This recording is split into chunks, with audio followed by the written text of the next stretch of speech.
Are you making these 3 critical mistakes that could be slowing down your recovery? Stick around, because today I'm breaking down the 3 most important things you can control to heal faster and feel better. Starting right now. First up is sleep. Think of it as the body's natural repair mode. During sleep, your body reduces inflammation, repairs tissues, and recharges.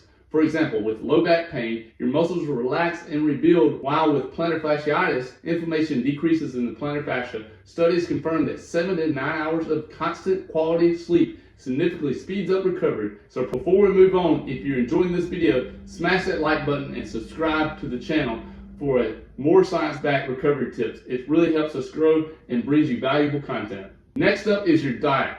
You've heard this time and time again, but what you eat has a direct impact on how well your body heals.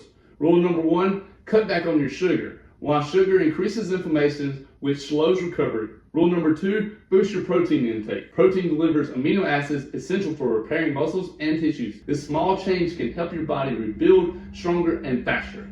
Finally, the easiest habit, drink more water. Staying hydrated supports nutrition transports, flushes toxins, and improves joint and muscle function. Proper hydration even helps reduce soreness and cramping. Alright guys, to recap, prioritize sleep, eat right, and stay hydrated to take control of your recovery and get back to doing what you love. And if you're dealing with heel pain, check out our video on how to decrease pain in your heel. It's packed with actionable tips. Thanks for watching, and I'll see you in the next video. Stay healthy and strong.